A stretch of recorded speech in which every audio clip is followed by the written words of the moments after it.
سرکوزیر ترکیه بینالی یلدرم جبو چندین هفدیتنا سردان واشنگتن کرد.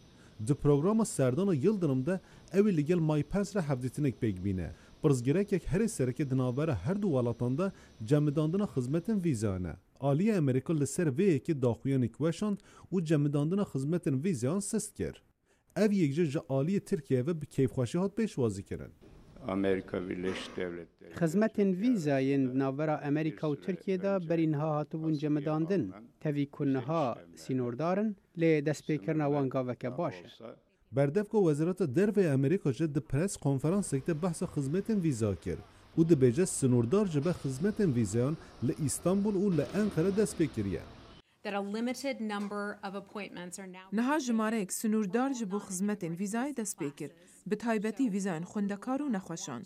آخفتن المین ارینی لگل ترکیه هنه. اف جی گاوک ارینیه جبو ریککار راست. آلین ترکیه جه سوز دامک و کارمندین ما جبر کاریوان بنجاو نکن. پرزگرگین ویزایان یه دنابر هر دو آلیان ده بویه سدام قمگینی گلک حملاتیان. آنها و دخوازن اف پرزگرگ به چاره سر کردن.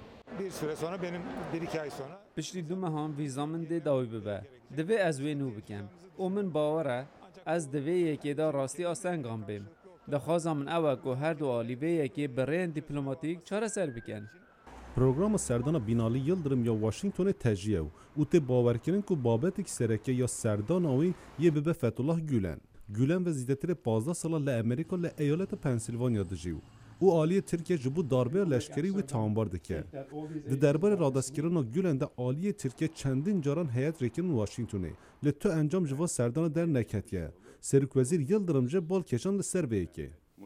biz belki haddinden fazla da dosya ve belge Bi nerîna min me di derbarê vê yekê de gelek dosedane Amerîka. Ji ber vê yekê daxwaza me ew e ku dadgeha Amerîka jî hingavan bavêje. تانسیون دنابره امریکا و ترکیه ده هم بردامه. پرسا هر پیش دکه و اوه کو گل سردان یلدرم دکاره گهورتن چا بینه هوله. اف پرسا های ید چندین روزان ده برسوا خواب ببینه.